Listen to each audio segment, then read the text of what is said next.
Selamat siang Bapak Supri. Selamat siang. Perkenalkan saya Sabto Dustoko, mahasiswa PPG dari Universitas Negeri Semarang. Di sini saya akan melaksanakan wawancara untuk melengkapi tugas di LK1, yaitu tentang identifikasi masalah. Nah, di sini juga untuk eksplorasi masalah nanti di tugas LK1.2. Di sini saya akan wawancara dengan Bapak Supriyanto, PS Supriyanto ya.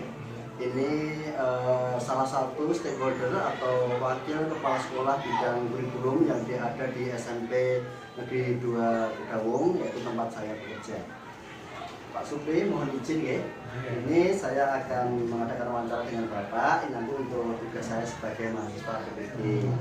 Nah, ini ada beberapa pertanyaan yang mungkin nanti Pak Supri bisa menjawab apa yang ada di sekolah ini. Ini ada nanti dari pedagogi, kemudian literasi, kemudian ada numerasi, dan ini ada sebagian dari pertanyaan yang sifatnya umum. Yang pertama yang dari pedagogi, Bapak ya. Nah, di sini itu waktu pembelajaran atau KPM itu apakah masih ada anak ataupun beberapa siswa yang motivasi belajarnya itu kurang, Bapak, atau sangat rendah, atau bagaimana? Pada kenyataannya itu sekolah kami ini kalau tadi pedesaan, sehingga kalau kita samakan dengan anak-anak kota yang motivasinya tinggi karena orang tuanya itu kemampuannya ada, kemudian segi pendidikannya lebih tinggi daripada anak-anak di desa, maka motivasi anak untuk belajar di SMP ini menurut saya masih kurang. Karena itulah, karena pertama letaknya di desa, yang kedua pendidikan orang tuanya itu sebagian besar masih rendah, apalagi tingkat ekonominya juga masih rendah karena banyak anak yang ditinggal orang tuanya pergi untuk mencari nafkah di luar kota atau di luar pulau, sehingga anak-anak itu setiap harinya ditunggui oleh neneknya, pamannya, kakaknya, dan lain sebagainya, sehingga untuk mengontrol anak-anak itu agar belajar untuk maksimal tidak bisa. Itulah kira-kira yang terjadi di sini. Jadi faktor penyebabnya itu banyak yang dari faktor eksternal ya, Pak? Betul sekali. Oke, terima kasih, Pak. Kemudian gini, Bapak, dalam hal proses KPM itu kadang itu anak itu kan ada yang pasif ya, Bapak, atau memang aktif semua. Apakah mereka konsentrasinya penuh dengan pembelajaran atau bagaimana, Bapak? Apakah ada yang rendah atau kurang atau bahkan rendah sama sekali dan sebagainya? Itu konsentrasi dan keadaan pasifnya anak itu masih ada atau tidak, Bapak? Kalau saya lihat dalam keseharian ya, rata-rata itu setiap kelas kalau separuh dari kita itu satu kelas 32 anak, separuh anak itu kalau saya nyatakan masih konsentrasinya masih rendah, jadi hanya separuh aja. Jadi yang anak-anak yang konsentrasinya rendah itu untuk menjadi anak-anak yang dipengaruhi anak-anak yang konsentrasinya bagus agak susah sekali. Nah, karena di sini itu lagi tingkat perhatian orang tua terhadap anak itu kurang, sehingga apa yang terjadi di sekolah tidak sama dengan yang terjadi di sekolah. Di rumah itu kurang perhatian, maka di sekolah pun seperti itu tidak bisa mengikuti anak-anak yang beristirahatnya lebih tinggi. Berarti pengaruh juga ya, Pak, ya, untuk keadaan di luar ya, Pak. Itu pengaruh sekali dalam proses KPM yang terjadi di sekolah ini. Bagaimanapun kita untuk berbuat sesuatu agar konsentrasinya itu bagus, pembelajaran ini berjalan dengan lancar, nggak bisa. Karena itu separuh ya, jadi separuh anak dari dalam satu kelas, kira-kira seperti ini. Kemudian, Pak, oke, terima kasih. Kemudian untuk yang tentang karakter anak itu, apakah dalam proses KPM-nya itu diselipkan juga di mapel-mapel yang ada di SMP ini, Pak? Karakter anak, mungkin tanggung jawab, disiplin dan sebagainya, itu apakah Bapak Ibu guru itu kadang juga memberi suatu motivasi untuk anak-anak tadi? Oke, kalau pendidikan karakter itu kan sudah, kalau saya lihat dalam RPP itu semua mencantumkan itu. Apakah itu tanggung jawab, kedisiplinan, kebersihan, dan lain sebagainya. Itu pun di dalam pembelajaran ya. Kalau di luar sekolah, di luar pembelajaran mungkin kan kita ketemu anak, supaya contoh kecil aja, baju harus dimasukkan, atribut harus lengkap. hanya 1-2 anak ya pasti ada, nggak bisa semuanya, cuma hanya 1-2 itu pun kalau ketahuan mati dia kan lari-lari untuk menghindari. Ya betul. Sebenarnya ya ada, cuma ada beberapa aja. Kalau pendidikan karakter kan semua guru pasti menyampaikan. Intinya dari semua guru itu masuk ke kurikulum itu RPPS sudah tercantum semua ya Pak? Iya. Masalah implementasinya ke siswa itu berarti tergantung Bapak Ibu guru masing-masing. Oke, terima kasih. Kemudian ini Bapak untuk literasi dan numerasi itu apakah di sekolah SMP kita ini pelaksanaan minat baca anak itu bagaimana Pak? Minat baca anak terhadap buku atau pelajaran itu bagaimana? Oke. Kalau mengenai literasi, kalau hubungannya dengan perpustakaan ya, perpustakaan kita itu lengkap setiap tahun pelajaran baru. Beliau apa itu dari perpustakaan itu menyediakan sekian buku untuk misalnya fiksi dan lain sebagainya.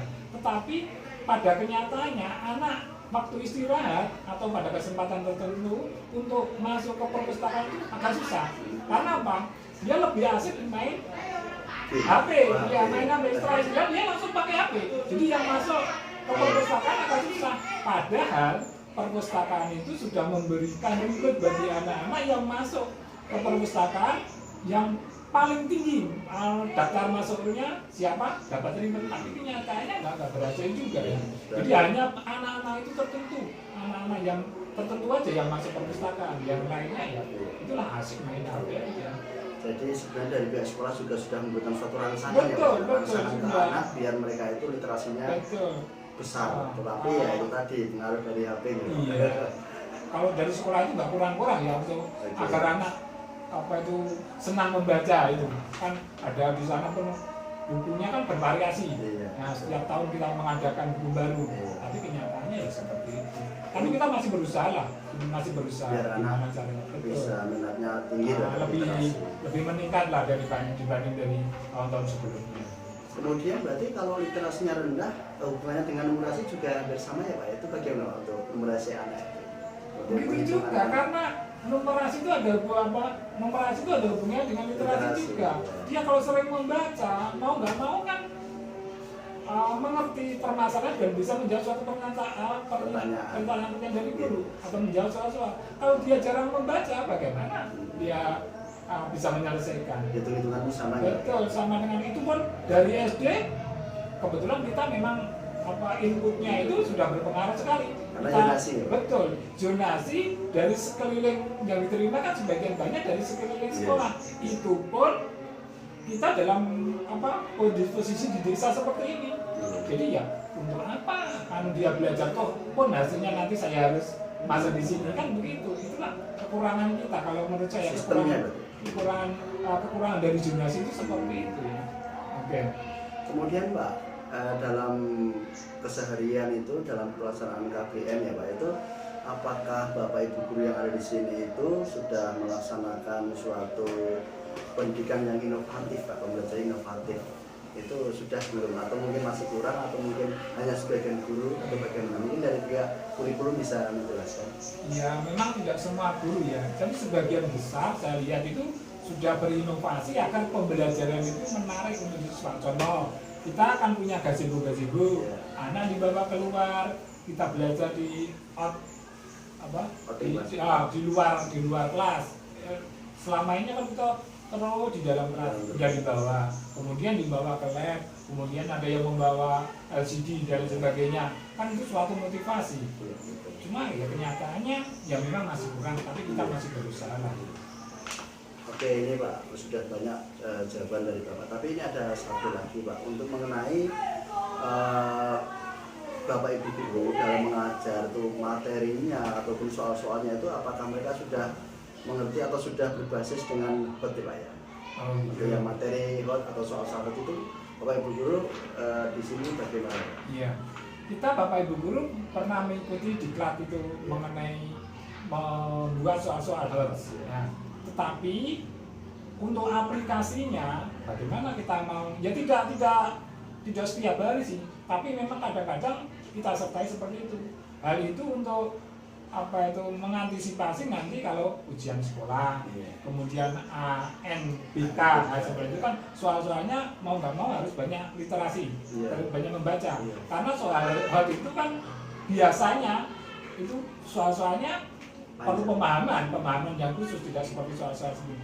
Sebagian besar guru sudah seperti itu, sudah membuat seperti itu karena hasil diklat selama ini beliau aplikasikan apa itu pembelajaran sehari-hari.